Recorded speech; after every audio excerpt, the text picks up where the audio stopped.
¿Qué pasa cuando la musculatura es incapaz de suplir la demanda?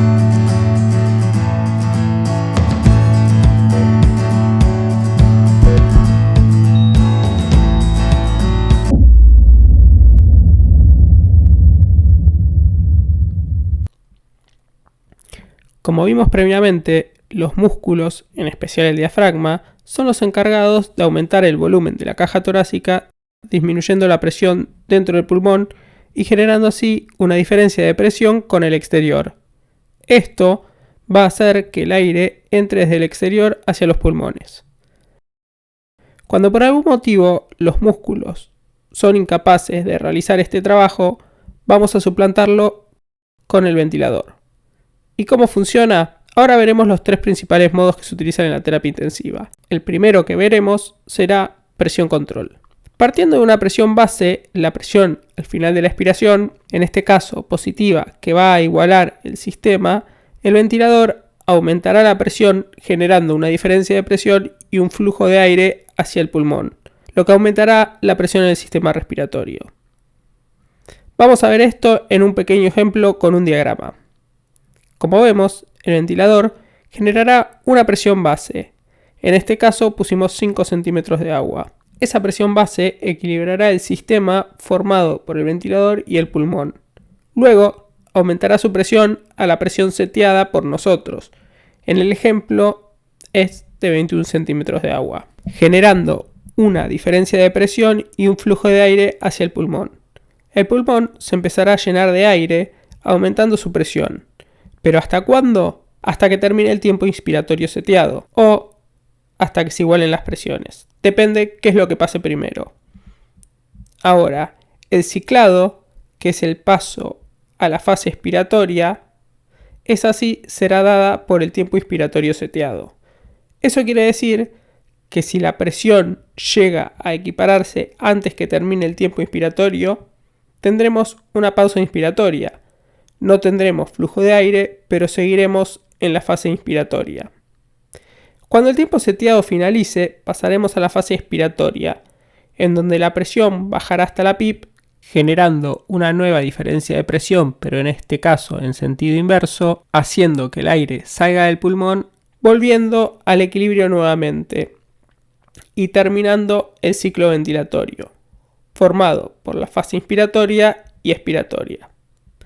A la cantidad de ciclos ventilatorios por minuto lo vamos a llamar frecuencia respiratoria, que también va a ser un número seteado por nosotros y a través de este número y del tiempo inspiratorio estaríamos seteando de una manera indirecta el tiempo expiratorio.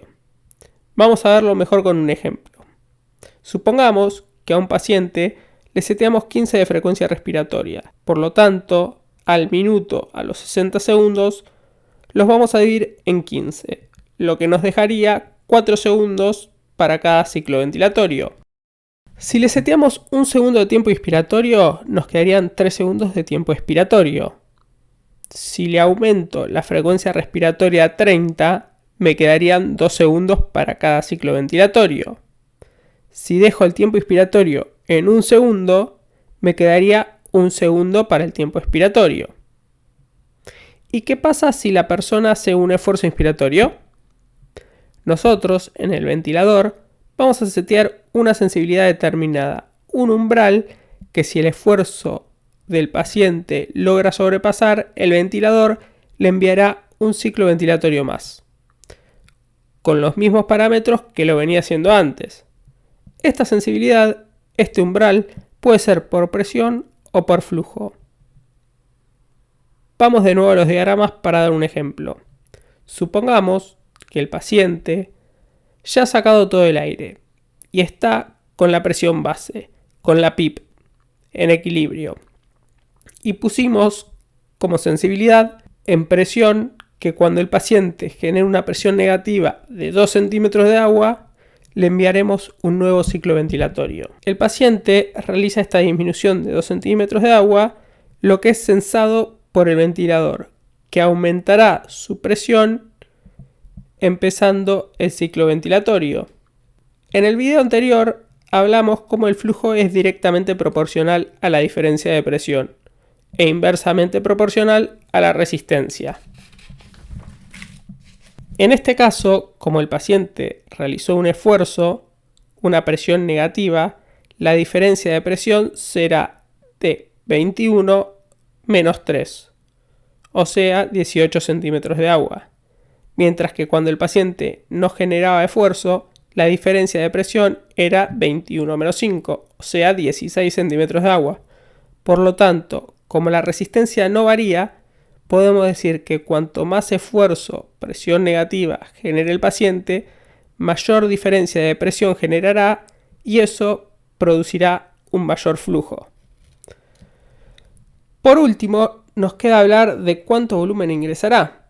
Bueno, el volumen es variable, dependerá no solo de la presión y del tiempo seteado, sino también de las características del sistema respiratorio del paciente, de la elastancia y de la resistencia. Por lo tanto, es importante chequear esta variable. Para resumir, vamos a decir que tenemos 4 variables de fase, que son los controles de las fases dentro del ciclo ventilatorio. La primera, que va a ser el inicio del tiempo inspiratorio, va a ser el disparo y está determinado por el tiempo, por la frecuencia respiratoria seteada o también puede estar disparado por el paciente, por presión o por flujo, de acuerdo a la sensibilidad seteada. Luego, durante la fase inspiratoria, vamos a tener una variable de límite, que en este caso está dada por la presión. Nunca vamos a poder pasar la presión que nosotros seteemos. La finalización de la fase inspiratoria o el comienzo de la fase expiratoria está dada por la variable de ciclado, que la vamos a controlar con el tiempo inspiratorio. La fase expiratoria va a estar controlada por la cuarta variable base, que es la PIP. Y vale recordar de nuevo que hay una variable que no controlamos y la cual tenemos que seguir de cerca, que es el volumen. Y ahora sí, vamos a pasar todo esto al ventilador. La idea es que de a poco se vayan familiarizando con los gráficos y la manera de interactuar con el ventilador, ya que es nuestro nexo y muchas veces nuestra manera de comunicarnos con el paciente. Si bien no todos los ventiladores son iguales, las características principales se van a asemejar mucho entre ellos. Como verán, en este simulador tenemos de la parte derecha el seteo que nosotros vamos a poner. De la parte izquierda lo que nos devuelve el paciente. Arriba a la izquierda van a encontrar el modo en que estamos ventilando al paciente, en este caso presión control, aunque espero que cuando terminen de ver los videos no necesiten mirarlo para saber en qué modo se está ventilando al paciente, ya que con ver la morfología de las curvas les debería ser suficiente.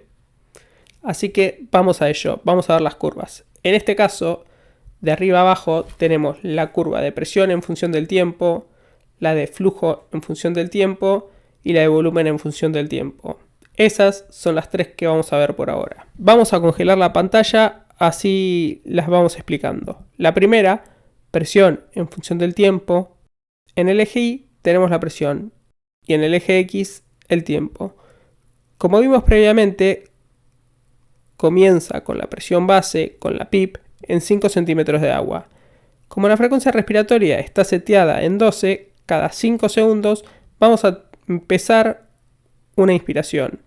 Por lo tanto, decimos que el gatillado o disparo es por tiempo.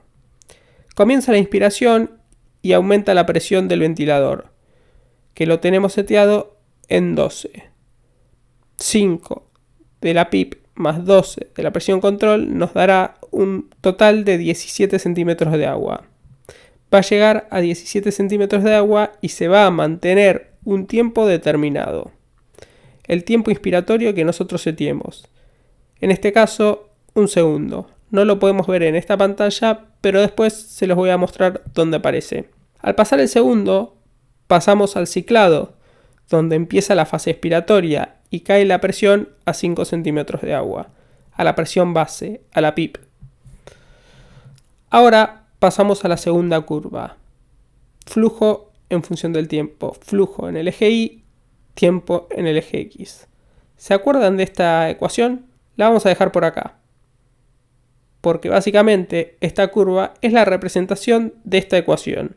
Comienza al final de la fase expiratoria, donde no hay flujo, ya que las presiones están igualadas, o sea, la diferencia de presión es igual a 0.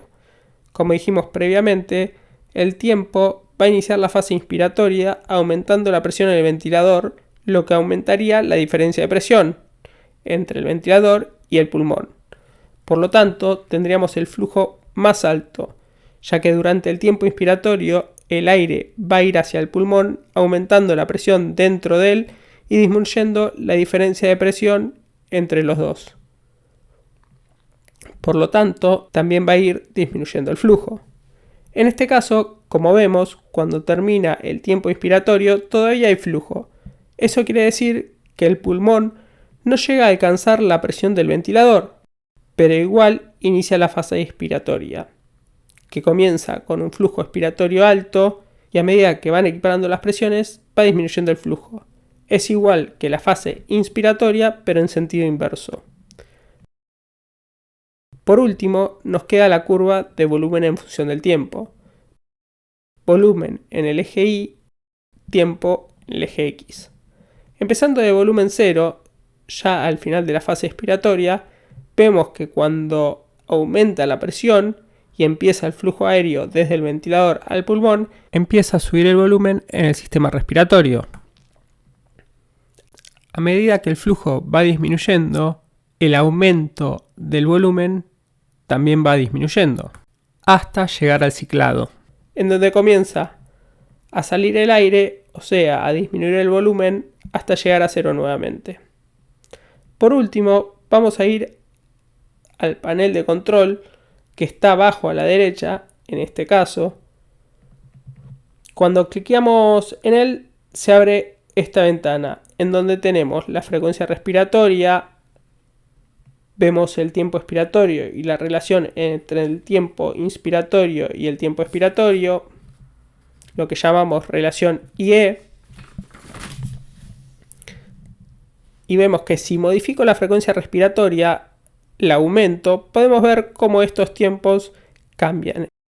El tiempo expiratorio disminuye y la relación IE también varía, en este caso aumenta. Vamos a volver a como estaba y ahora vamos a modificar la presión control. Y vamos a ver cómo cambia el volumen corriente. Cómo aumenta la entrada de aire.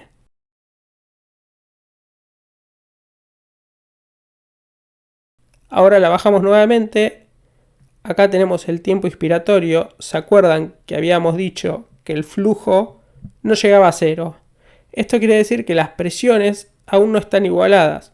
Por lo tanto, si aumentamos el tiempo inspiratorio, aún vamos a tener flujo de aire hacia el pulmón. Si lo subimos, por ejemplo, a 2 segundos, veremos que en el próximo ciclo ventilatorio el flujo llega a 0, generando una pausa inspiratoria. Ya que seguiremos en la fase inspiratoria, pero no hay más flujo de aire hacia el pulmón. También vemos que el volumen corriente está en 516 y con el aumento del tiempo inspiratorio aumenta a pesar de no haber modificado la presión inspiratoria. Ahora, si como el flujo llega a 0, le sigo aumentando el tiempo inspiratorio, el volumen corriente no va a variar más, no va a aumentar. No se ve muy bien, pero en la curva de volumen en función del tiempo ya vemos cómo queda casi plana, porque no está entrando aire a pesar de aumentar el tiempo inspiratorio. Desde el momento que el flujo llega a 0, mientras más tiempo inspiratorio ponga, más tiempo de pausa inspiratoria tendré.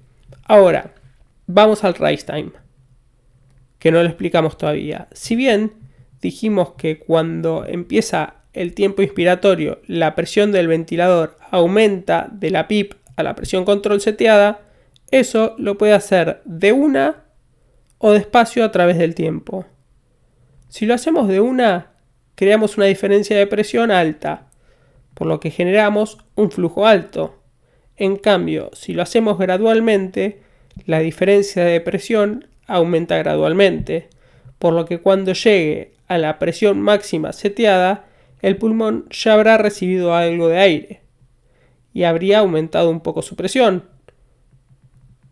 Entonces nunca tendríamos la diferencia de presión que tuvimos anteriormente sin ese retardo en la presurización. Por lo tanto, el flujo con retardo inspiratorio será menor. Bueno, por hoy lo vamos a dejar acá. Ya en el siguiente video veremos el segundo modo que utilizamos para ventilar a un paciente y empezaremos a contestar algunas preguntas más interesantes. Diferencias entre los modos, qué modo utilizaremos según el paciente, cuál es preferible utilizar y por qué, y un par de cosas más.